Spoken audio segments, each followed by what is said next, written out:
At 9 a.m. sharp, I sat across the glass table, facing the man who was not only my boss, but also my father-in-law, Alan Carter, CEO of Carter Dynamics. Tall, silver-haired, smug. The kind of man who shook your hand like he owned it. I'd been working under him for 5 years. Married his daughter, Madison, 3 years ago. Built a life, or so I thought. But something was off. Everyone in the boardroom looked too serious for a quarterly evaluation. Even Janice from HR, who usually smiled like her life depended on it, had her lips pressed tight. Alan leaned forward. "We're letting you go, Tyler." I blinked. "What?" "Performance issues," he said flatly. The words hit me like ice water. My record was spotless. I'd brought in 3 of the top 5 clients this year alone. My last pitch closed a $2.7 million contract. "What performance issues?" I don't understand. "This is a mistake." Alan's expression didn't flicker. "It's not." And then he added, with a small smirk, "You'll get a severance." That's generous enough. I walked out of that room in a fog. Not angry. Not sad. Just stunned. 5 years of loyalty. Of weekends sacrificed. Of building his empire. And now I was trashed to be taken out before lunch. The elevator ride down felt like a slow fall into a bottomless pit. My mind screamed Madison's name. She'll understand. She'll stand by me. Right? Wrong. I stepped into our home, a minimalist penthouse she insisted we buy, and found her sitting on the white leather sofa in a silk robe, sipping coffee like she was at a spa. No concern on her face. No, "Are you okay?" Not even fake sympathy. Instead, she handed me an envelope. "What's this?" I asked. She smiled, a slow, cruel smile. "Instructions for your next chapter." Inside was a brochure for a homeless shelter. No note. Just that. "I no longer need you," she said coldly. "Now that you're jobless." Her words didn't crack. They cut. Deep. Cold. Surgical. I looked around. Our wedding photo still hung by the fireplace. She hadn't even bothered to take it down before throwing me out. "Madison, are you serious?" She stood, finally. Walked past me without touching me. Without even looking. "You were just a temporary project. My father wanted you gone. I'm done pretending now." Done pretending? That exact moment, changed me.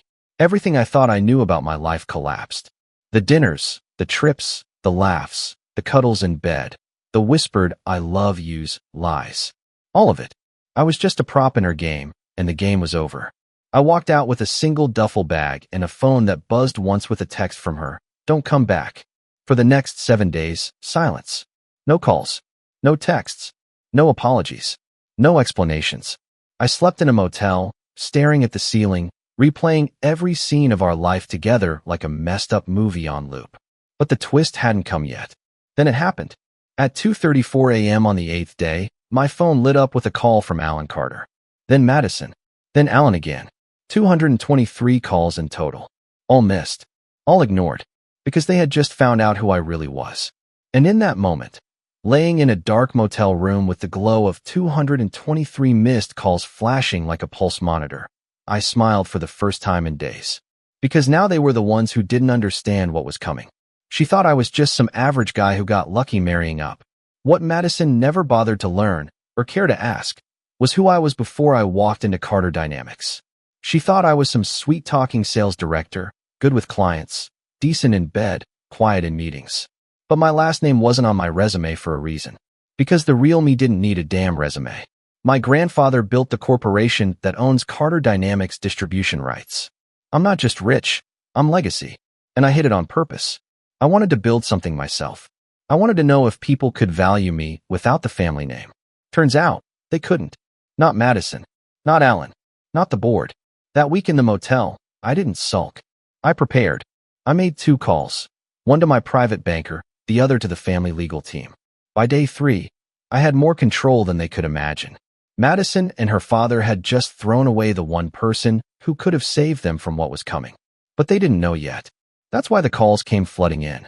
The last voicemail Madison left was just her crying, saying, "Please call me back.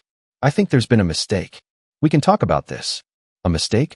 You throw your husband out of his job, out of his house, and into the gutter, and now you think it was a mistake? It was around noon when I finally went back. Not to beg, not to explain. I walked in like a ghost revisiting a crime scene. She was in the kitchen, wine glass in hand, makeup smeared, clearly drunk and panicked. "Oh my God! Tyler," she gasped, rushing over like we were still something. "Where have you been?" "I've been calling and calling." I stepped back. "Don't touch me." She froze. "Now you want to talk?" It was all a misunderstanding. "My father, he—" "Stop," I said, my voice flat. "You gave me a brochure for a homeless shelter. That wasn't your father. That was you." Her lips twitched. Then she switched tactics, fast. "You think you're better than me now? You think because you left I care?" she hissed. "You were boring. You had no ambition. You weren't enough for me." And just like that, the mask dropped again. No tears. No regret. Just venom. "You're not even denying it." I asked. "Deny what?" "That you were screwing someone else the entire time." She scoffed. "Oh, please. What did you expect? I married a weak man. You barely looked at me anymore. You didn't make me feel wanted. So yes, I found someone who did." The words hit like a train, but I didn't flinch. I had suspected it. The late nights, the phone always flipped over, the fake yoga retreats. But hearing it come from her lips, so proud, so casual, was something else. Was it one guy? Or more? I asked. She shrugged. "Why do you care? You're out. Move on." "Wrong answer," I said, stepping closer. "Because the house you're standing in, it's not yours anymore. The accounts? Closed. The cards? Canceled. The car? Towed 10 minutes ago." Her smile vanished.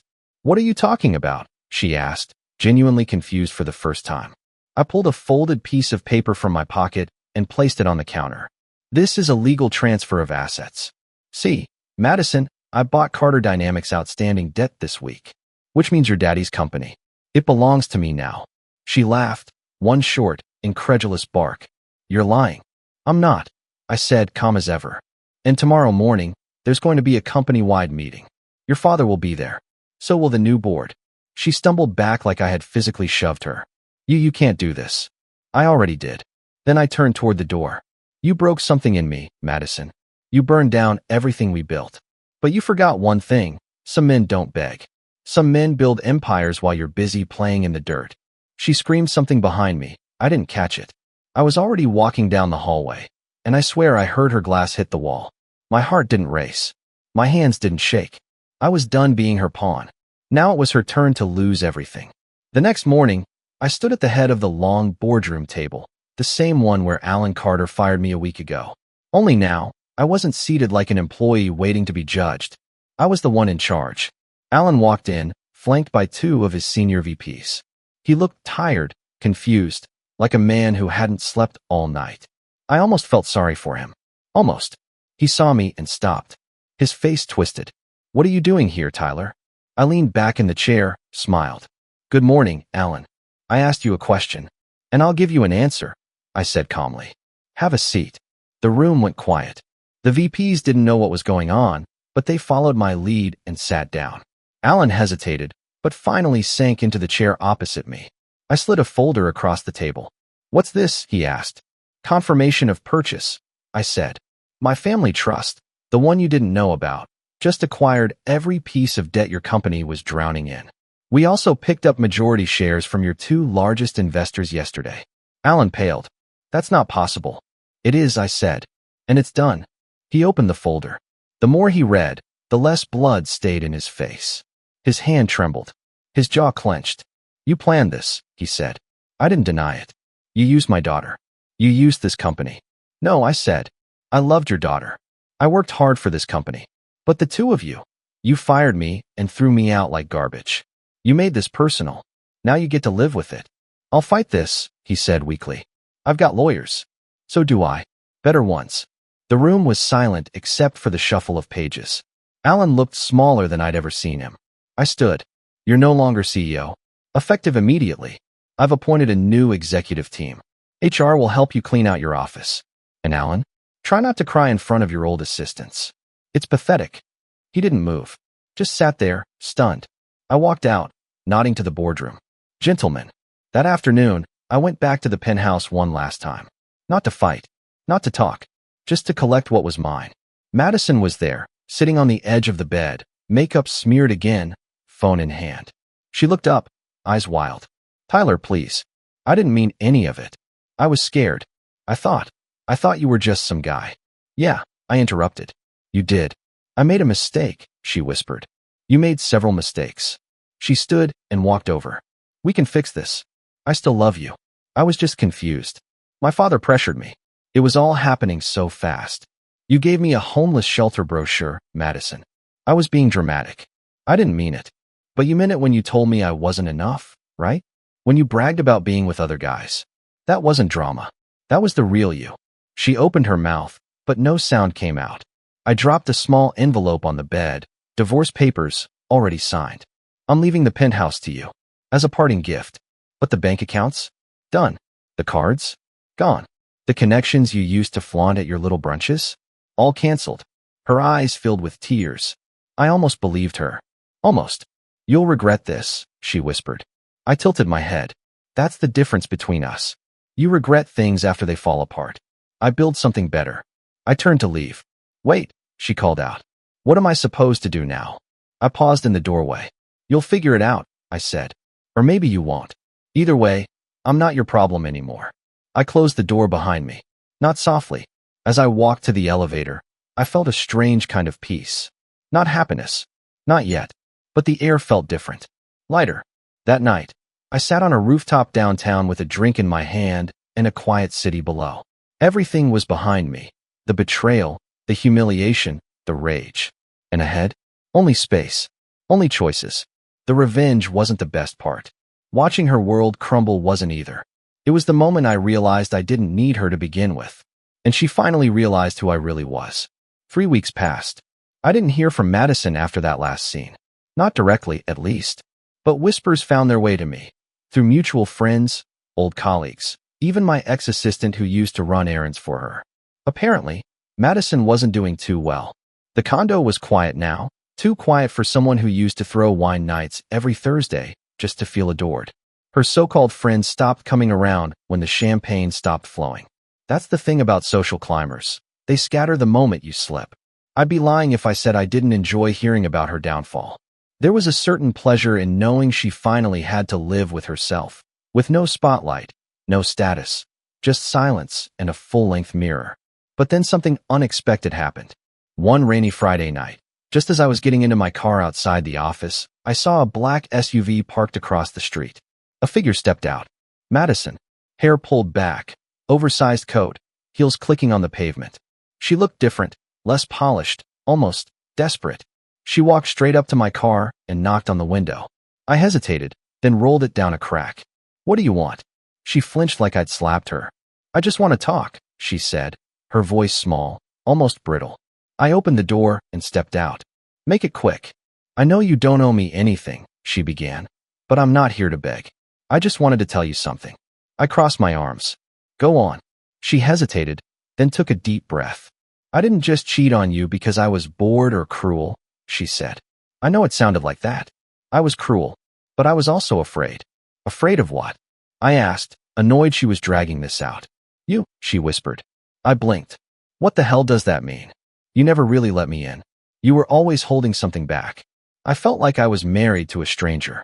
And when I realized you didn't need me, when I realized I was optional to you, it scared me.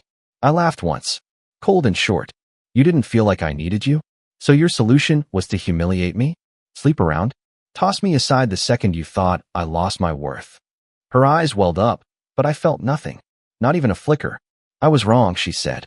About everything. When my dad told me you weren't performing well, I thought it was over for you. I panicked. I thought I had to secure something else before it all came crashing down. I stared at her for a long time. Then I said, that's the difference between you and me. You look for an exit.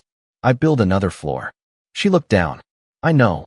We stood there in silence as the rain started to come down harder. She was shivering now, but I didn't move. I'm not asking for another chance, she said quietly. I just needed to say it. Because you were a better man than I deserved. And I'm sorry I only saw that when it was too late. I nodded once. You're right. It is too late. She turned to go, and for a moment I thought that was it.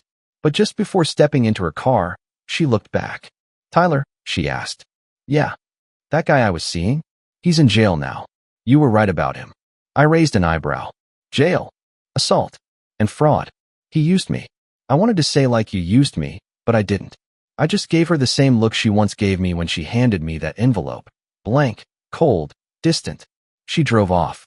I stood there in the rain a while longer, watching the lights fade down the street. Back at my place, I sat by the window, thinking, not about her, about everything else, about how easily life can shift, about masks, about the way people only show you who they are when they think they have nothing left to lose. She had finally lost everything, and she had nothing left to hide. But me? I still had cards left to play. The next few days were strangely quiet. The storm had passed, both the real one outside and the one named Madison. But quiet doesn't mean peaceful. My mind kept circling back to everything she said. Not because I believed her, but because I realized something. I had been blind for longer than I thought. I didn't just marry a liar. I built a life around her lies. And that life? It was full of clues. The canceled dinners. The business trips that didn't add up. The lingerie I never saw again after it was bought. The hollow look in her eyes when she said, "I love you," without blinking. But the worst part wasn't the betrayal itself. It was that I had seen it coming and ignored it. I'd always assumed loyalty came with love. That if you gave someone the best of you, they'd never throw it away. Turns out, some people treat diamonds like gravel when they're too busy looking at shiny trash.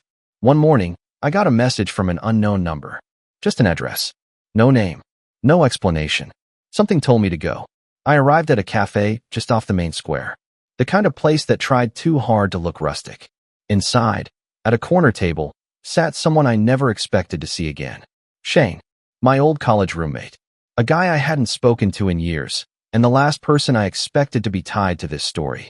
He stood up, offered a handshake. "Tyler. Long time." I shook it slowly. "What's going on, Shane?"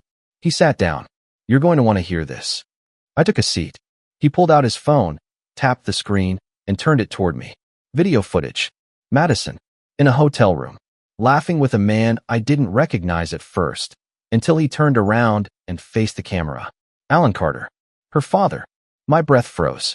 Shane leaned in. "That's from 9 months ago. They were in Miami. The guy who installed the surveillance system? He's a mutual friend. Sent me this when your name came up in a conversation."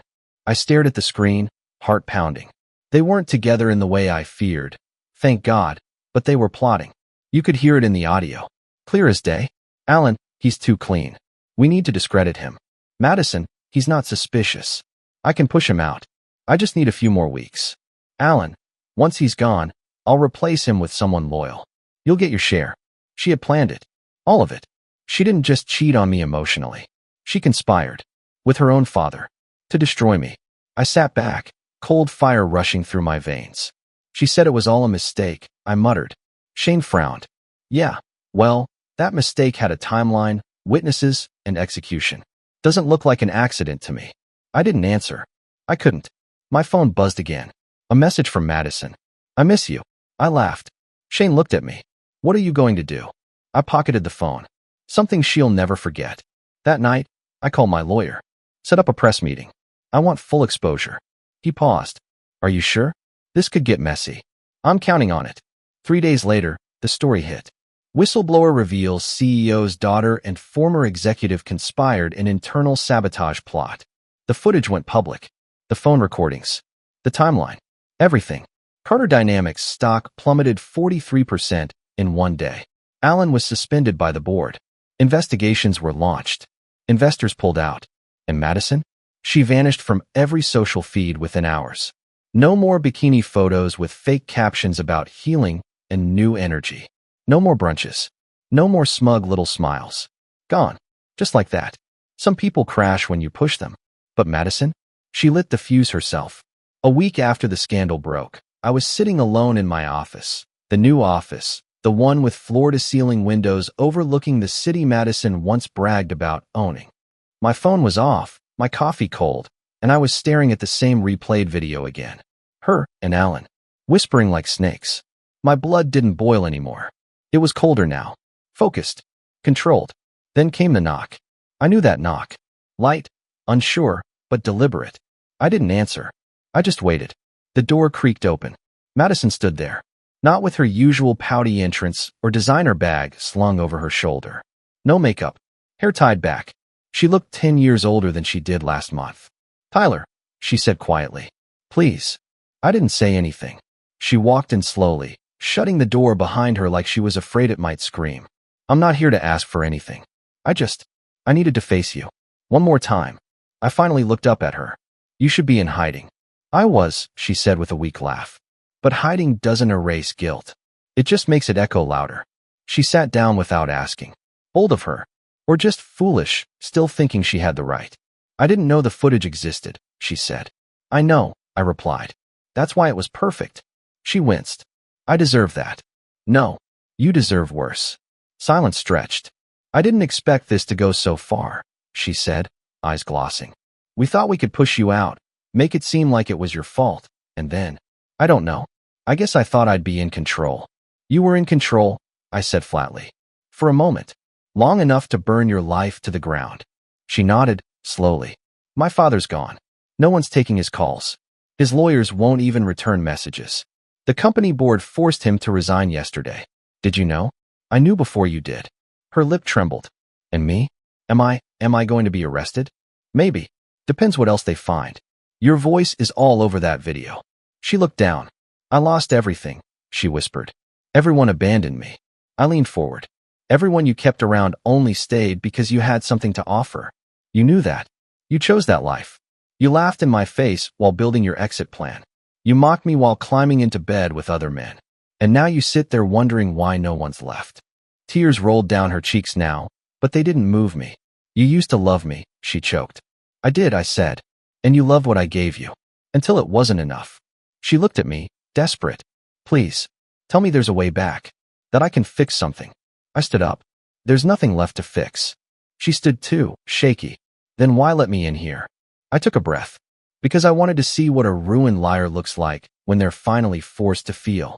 She gasped softly, her knees buckling. She sank back into the chair. I'm sorry, she whispered. I was cruel. I was greedy. And I'm alone now. You were always alone, Madison, I said. You just used other people to feel full. Now you're just facing the truth without the spotlight blinding you. We stood in silence for a minute. She didn't cry like before. These were quiet, still tears. The kind you shed when there's no more pretending left. I opened the door. She looked at it.